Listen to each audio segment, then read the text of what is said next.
Bien, alors le corrigé de l'exercice numéro 2, là, sur la fiche 3. Donc, on vous disait, on lance 2 dés équilibrés, numérotés de 1 à 6, le dé classique, hein. Il y a un rouge et un vert. Donc, on vous disait d'utiliser un tableau pour écrire toutes les issues de l'expérience. Donc, je l'ai préparé, hein. J'ai mon tableau à double entrée, 1, 2, 3, 4, 5, 6. 1, 2, 3, 4, 5, 6. Puis, pour bien se repérer, j'ai mis les chiffres du dé rouge, les chiffres du dé vert. Donc, on considère les deux événements. Le A, le lancer donne deux numéros identiques. Et B, la somme des deux numéros est strictement supérieure à 7. Alors, comment je vais exploiter mon tableau? Dans le tableau, je vais mettre dans toutes les cases où j'ai l'événement A, je vais écrire A dedans. Toutes les cases où j'ai l'événement B, je vais écrire B dedans. Donc, les deux numéros sont identiques. C'est quand j'ai un double 1, le double 2, le double 3, le double 4, le double 5 et le double 6. Et puis l'événement B, la somme des deux numéros est strictement supérieure à 7. Donc il faut que, alors si je mets un 1, c'est fichu. Avec un 2, il va falloir faire 2 et 6. Pour être strictement supérieur à 7. Avec un 3, il va falloir faire 3 et 5 ou 3 et 6. Avec un 4, je peux faire 4 et 4. 4 et 5, 4 et 6.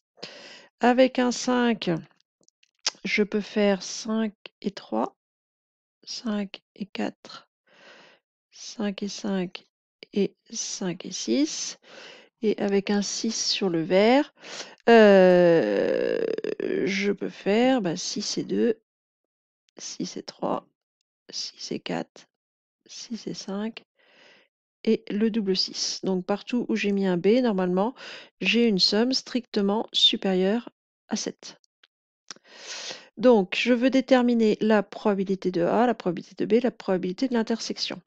Donc déjà, ce qu'il faut voir, c'est que ici, on a en tout 36 lancers différents, hein. Alors 36, 6 fois 6, et ils sont équiprobables. Donc ici, il y a 36 lancers équiprobables.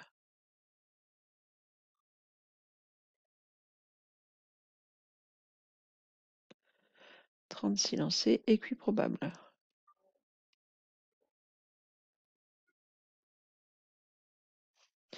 Donc mes probabilités vont être sur 36.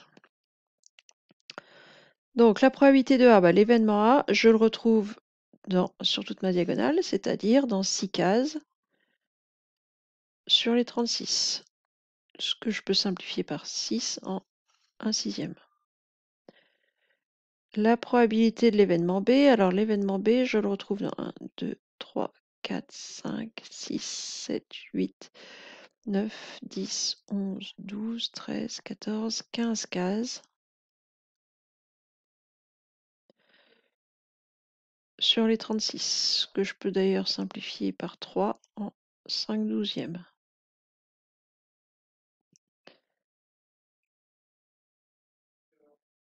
Et la probabilité de A inter B, donc une intersection, c'est ce qui est en commun à A et à B. Donc ici, j'ai 1, 2, 3 cases où j'ai à la fois l'événement A et l'événement B. Donc je vais avoir 3 sur 36, que je peux simplifier par 3 en 1 douzième. Et ensuite, je veux calculer la probabilité de A union B de deux manières différentes. Donc une union, c'est je regroupe tout le monde. Donc pour savoir combien il y a de lancers dans A union B, il suffit de regarder dans combien de cases il y a des choses écrites. Donc ici, il y a une lettre, au moins une lettre. Donc 1, 2, 3, 4, 5, 6, 7, 8, 9, 10, 11, 12, 13, 14, 15, 16, 17, dans 18 cases. Donc dans Réunion B, je vais avoir 18 lancés sur les 36, c'est-à-dire, si je simplifie, un demi.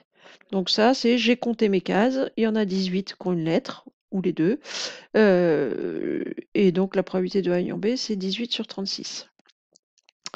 Je peux aussi, deuxième méthode, utiliser la formule du cours qui me dit que la probabilité d'une union, c'est la probabilité du premier événement plus la probabilité du deuxième, moins la probabilité de l'intersection. C'est-à-dire que j'utilise les trois probabilités de la question précédente. Alors, je vais garder les probabilités sur 36. Au niveau du calcul, ça va être plus simple. Donc, 6 sur 36 plus 15 sur 36. Donc, j'ai 6 cases pour l'événement A, 15 pour l'événement B, moins, il y en a sans doute 3 en commun, 3 sur 36, qui fait 6 et 15, 21, moins 3, 18 sur 36. Je retrouve la même chose que ce que j'ai au-dessus, et ça, c'est un demi. Voilà pour cet exercice, donc rien de très très compliqué, si on voit comment exploiter le tableau. Voilà, c'est tout.